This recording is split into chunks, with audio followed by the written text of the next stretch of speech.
Hi అండి. Good morning. Daily routine work అండి. పల్లీలు అయితే ముందు నేను ఎదురుగా ఉండడం కోసమని ప్లాస్టిక్ డబ్బాలు వేసి పెట్టుకుంటాను. అవి అయిపోయాయి. సో అందుకనే ఎక్కువ స్టోరేజ్ కోసం స్టీల్ డబ్బాలు వేసుకుంటాను. అందులో నుంచి తీసి ఇందులో వేసుకుంటున్నాను అనమాట. ఈజీగా క్యాచప్ చేసుకోవడానికి నేను అలా వేసి పెట్టుకుంటాను అనమాట. సో ఇక్కడ పల్లీ చట్నీ కోసమని ప్రిపేర్ చేస్తున్నాను. అలాగే ఒకవైపు ఇడ్లీ కూడా వేస్తున్నాను అనమాట. ఇడ్లీ అనేది స్మూత్గాను సాఫ్ట్గా రావాలంటే ఫస్ట్ ఇడ్లీ ప్లేట్స్కి ఆయిల్ అప్లై చేసుకోవాలి. ఆయిల్ అప్లై చేసుకున్నాక మనం ఇడ్లీ ప్లేట్స్లో ఇడ్లీ వేసుకుంటే స్మూత్గా వస్తుంది అనమాట. అలాగే పల్చగా కూడా వేసుకోవాలండి గరిటెతో. ఎందుకంటే ఇడ్లీ పిండి ఎక్కువ వేసుకున్నాం అనుకోండి ఇడ్లీ మందంగా అయిపోయి లోపల ఉడకదనమాట. సో అందుకని జస్ట్ ఒక గరిట వేసేసుకొని అవి అందులో స్ప్రెడ్ చేసేసుకుంటే ఇడ్లీ అనేది స్మూత్గా పల్చగా వస్తుంది. టేస్టీగా కూడా ఉంటుంది. సో ఇడ్లీ అన్నీ అలా ప్రిపేర్ చేసుకుని పెట్టేసేసుకుంటాను. నేను ఆల్రెడీ వాటర్ పోసి ముందే పెట్టుకుంటాను. అవి ఇడ్లీ అంతా వేసే లోపల అవి హీట్ అయిపోతాయి అన్నమాట వాటర్. సో పెట్టేసి మూత పెట్టేస్తే ఇడ్లీ అవుతూ ఉంటుంది. ఇంకొక వైపు ఏంటంటే చట్నీ కోసం పల్లీలు వేయించుకొని మిక్సీ కూడా పట్టేసుకున్నాను. తాలింపు పెట్టుకోవాలి. ఇప్పుడు తాలింపులు ఏంటంటే ఎవ్రీడే కూడా నేను ఇలానే తాలింపు వేస్తూ ఉంటాను. ఎండుమిర్చి, ఆవాలు, జీలకర్ర, వెల్లుల్లి ఇవన్నీ వేస్తానన్నమాట. ఆయిల్ హీట్ అయిన తర్వాత ఇవన్నీ వేసుకొని చట్నీ కూడా మిక్సీ పట్టిన చట్నీ కూడా అందులోనే వేసేస్తాను అన్నమాట. ఆ కడాయిలోనే హీట్గా ఉన్నప్పుడే. అప్పుడే చట్నీ టేస్ట్ ఉంటుంది. నేను చాలా వరకు చూసినది ఏంటంటే ఇవి తాలింపు పెట్టేసుకొని ఆ పోపు మామూలుగా చట్నీ అంతా ఒక గిన్నెలో తీసేసుకొని ఆ పోపు ఆ గిన్నెలో వేసుకుంటారు. అలా కాకుండా ఇలా వేడి పోపులోనే చట్నీ అనేది వేసేసుకుంటే చాలా టేస్టీగా వస్తుంది అన్నమాట చట్నీ అనేది. సో మాకు ఇలా అలవాటు అనమాట ఎప్పుడు కూడా. సో అలా చట్నీ తాలింపు పెట్టుకుంటే చాలా టేస్టీగా వస్తుంది. చట్నీ ఇడ్లీ అటువైపు ఉడుకుతుంది, చట్నీ ఇటువైపు తాలింపు పెట్టేసాను.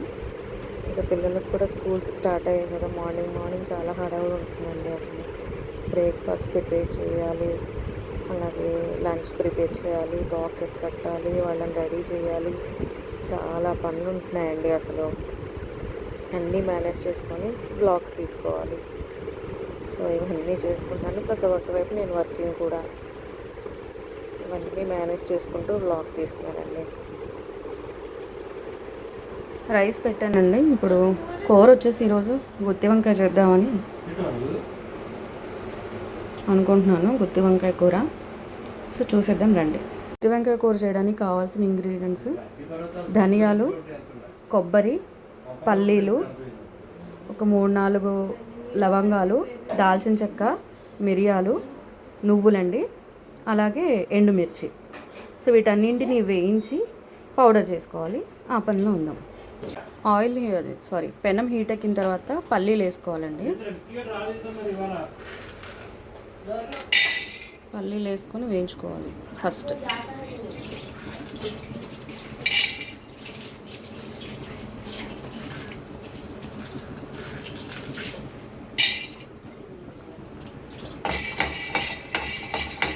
డ్రైగానే వేయించుకోవాలి, ఆయిల్ ఏం వేయాల్సిన అవసరం లేదు.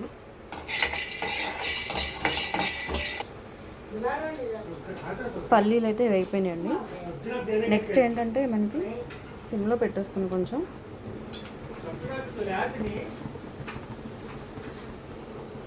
ధనియాలు, ఎండు కొబ్బరి, లవంగాలు, దాల్చిన చెక్క, మిరియాలు వేసి వేయించుకోవాలన్నమాట. Dry roast. ఇవి కూడా కొంచెం అలా హీట్ అయితే చాలు. ధనియాలు వేగిన స్మెల్ వస్తుంది కదా మనకి, అలా వచ్చినప్పుడు బంద్ చేసేసుకుంటే సరిపోతుంది. ఎండు కొబ్బరి, ధనియాలు, మిరియాలు ఇవన్నీ కూడా వేగిపోయాయండి. నెక్స్ట్ ఏంటంటే మనము ఎండుమిర్చి కూడా వేయించుకోవాలి.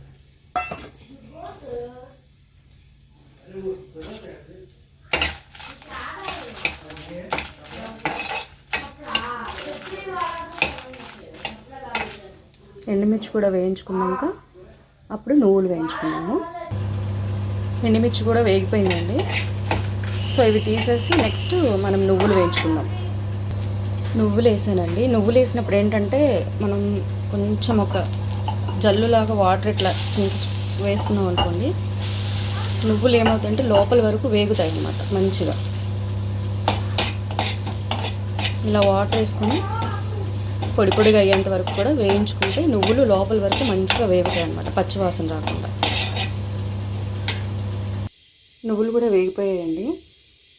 సో నువ్వులు, ఈ పల్లీలు, ఎండుమిర్చి చల్లారేలోపు మనం ఈ వంకాయలను ఏం చేద్దామంటే సాల్ట్ వాటర్లో వేసి కట్ చేసేసుకుందాము.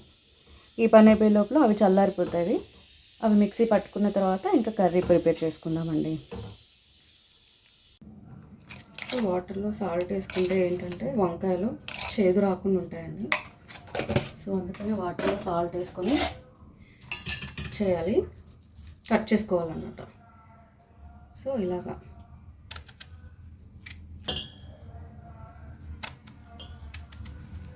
ఫోర్ సైడ్స్కి ఇలా కట్ చేసుకొని లోపల చూసుకోవాలండి. ఎందుకంటే మనకి కొన్నిసార్లు ఏంటంటే పైన పుచ్చిపోయింది కనిపించకపోయినా కానీ లోపల ఉంటుంది ఒక్కొక్కసారి. సో అందుకని ఇలా కోసినప్పుడే చూసారా, నాకు ఇది పైకి కనిపించలేదు, కట్ చేసేసరికి కనిపిస్తుంది. సో ఇలా చూసుకొని కట్ చేసుకొని మనం పెట్టుకోవాలన్నమాట.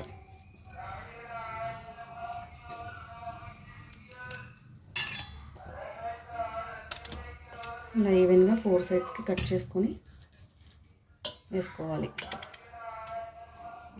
ఈ వీడియో సరిగ్గా కనిపిస్తుందో లేదో తెలియదండి, ఎందుకంటే ఒకదాన్నే ఉన్నా, కష్టంగా ఉంది కెమెరా పట్టుకోవడము ఇలా చేయడం అనేది. సరిగా వస్తుందో లేదో తెలియదు, కొంచెం అడ్జస్ట్ అవ్వండి ప్లీజ్. ఇలా కట్ చేసుకోవాలి. సో ఎన్నైతే ఉన్నాయో అన్ని వంకాయలు కూడా ఇలా కట్ చేసుకొని సాల్ట్ వాటర్లో వేసుకోవాలండి. వంకాయలు అయితే కట్ చేయడం అయిపోయిందండి. సో నెక్స్ట్ ఏంటంటే ఇవి కొంచెం ఉప్పు నీళ్ళలో నానేంత వరకు ఒక 2 minutes వరకు మనం ఇది పేస్ట్ చేసేసుకుందాము ఇవన్నీ కూడా. సో ఇంగ్రీడియంట్స్ అన్నీ పేస్ట్ చేసేసానండి. సో పేస్ట్ అయిపోయిన తర్వాత ఏంటంటే ఇందులో కొంచెం సాల్ట్, అలాగే కొంచెం పసుపు వేసుకోవాలి. కారం అయితే నేను వేయట్లేదండి, ఎందుకంటే ఎండుమిర్చి మిరియాలు వేసాను కదా. సో కారం వేస్తే ఇంకా ఎక్కువైపోతుంది, అందుకని నేను జస్ట్ పసుపు ఉప్పు వేస్తున్నాను అన్నమాట టేస్ట్ కోసం. సో ఇదంతా ఇలా కలిపేసుకున్నాయి వంకాయల్లోకి స్టఫ్ చేసేసుకొని ఆయిల్లో వేసేసి కొంచెం వేయించుకున్నాక ఈ పౌడర్ అంతా అప్పుడు మళ్ళీ వేసేసుకొని వాటర్ పోసుకొని ఉడికించుకోవాలి. సో 1 by 1 స్టెప్ చూద్దాం, అది మనం 1 by 1 స్టెప్స్.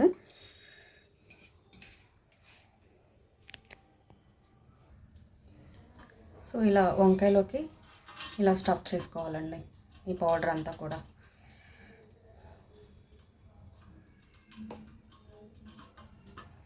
ఇలా స్టఫ్ చేసుకొని ఇలా పక్కన పెట్టుకోవాలి. మొత్తం అన్నీ కూడా ఇలా స్టఫ్ చేసుకోవాలి.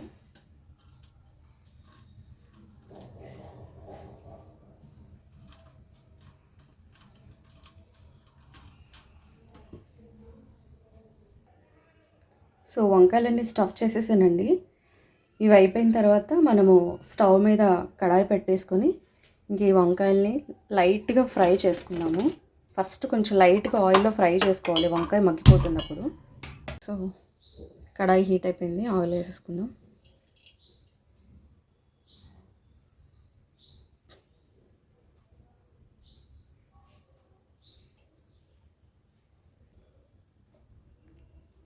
ఆయిల్ హీట్ అయిపోయిందండి, వేసేసుకుందాం వంకాయలు ఒక్కొక్కటి. ఇప్పుడు సిమ్లో పెట్టుకోండి ఫస్ట్, లేకపోతే మొహం మీద పడుతుంది ఆయిల్ వచ్చి. సిమ్లో పెట్టుకోవాలన్నమాట.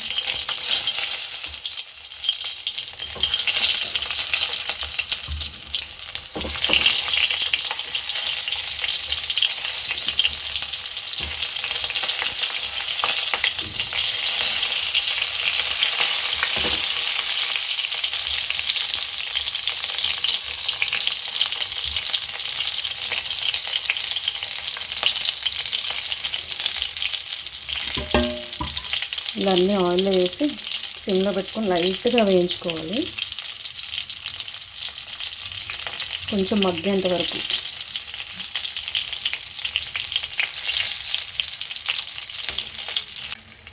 ఇవి మగ్గుతూ ఉన్నాయండి, కొంచెం ఒక సైడ్ మగ్గిపోయాయి, ఇంకొక సైడ్ ఇంకొంచెం మగ్గితే నెక్స్ట్ ఈ స్టఫ్ అంతా వేసేసుకుందాము.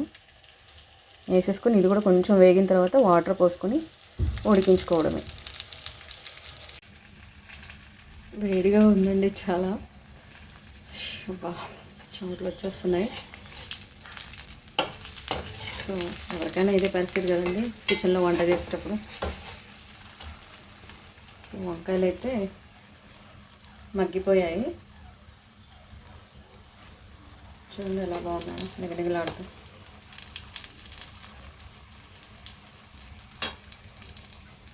నెక్స్ట్ అయితే మనము మీకు చూపించాను కదా స్టఫ్, అది కూడా వేసేసుకుందాము. కొంచెం లైట్గా అది కూడా వేగిన తర్వాత అప్పుడు మనం ఇంకేమైనా యాడ్ చేసుకోవాలంటే ఇంగ్రీడియంట్స్ యాడ్ చేసుకొని అప్పుడు వాటర్ పోసేసుకొని ఉడికించుకోవాలన్నమాట. సో స్టెప్ బై స్టెప్ అది కూడా చూద్దాం మనం ఇప్పుడు. సో వంకాయలు అయిపోయాయండి, స్టఫ్ కూడా వేసేస్తున్నాను.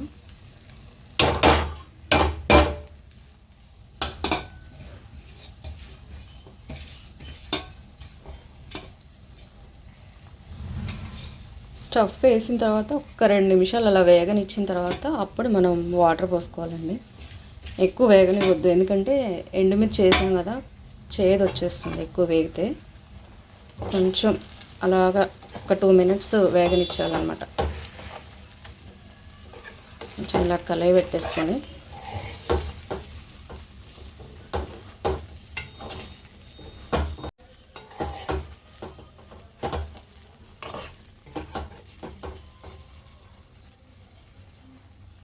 సో వాటర్ వేసేసానండి, పౌడర్ కొంచెం అయిపోయింది. సో ఇది కొంచెం దగ్గర పడిన తర్వాత ఏమన్నా మసాలాలు వేసుకునేది ఉంటే వేసేసుకొని కొత్తిమీర వేసేసుకొని దించేసుకోవడమే. ఫైనల్ లుక్ అనేది చూపిస్తాను మీకు.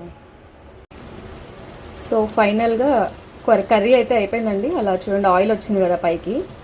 ఎప్పుడైనా సరే కర్రీ చేస్తున్నప్పుడు అలా ఆయిల్ పైకి వస్తే కర్రీ అయిపోయినట్టే అండి, ఉడికిపోయినట్టే అనమాట.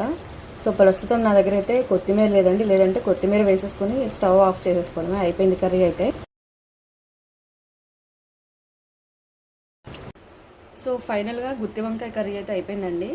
టేస్ట్ చేద్దాము. జస్ట్ అంటే బాక్స్ కడుతున్నాను మా పిల్లలకి, టేస్ట్ చేద్దామని చెప్పి ఒక్క ముద్ద నోట్లో పెట్టుకున్నాను అనమాట.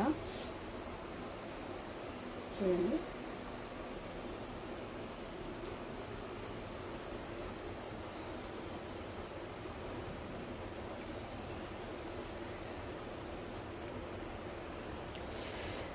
మంచిగా కారంగా చాలా బాగుందండి. కొంచెం స్పైసీ ఎక్కువ తింటామండి మేము. చాలా బాగుంది, నోట్లో నీళ్ళు ఊరుతున్నాయి. సో మీ స్టైల్లో గుత్తి వంకాయ కూర ఎలా చేస్తారనేది కామెంట్ చేయండి. ఇంకా ఇందులో ఏమైనా బెస్ట్ ఇంగ్రీడియంట్స్ యాడ్ చేసి ఉంటే కనుక ప్లీజ్ దయచేసి కామెంట్ చేయండి. థ్యాంక్ యూ ఫర్ వాచింగ్ అండి. Thank you so much.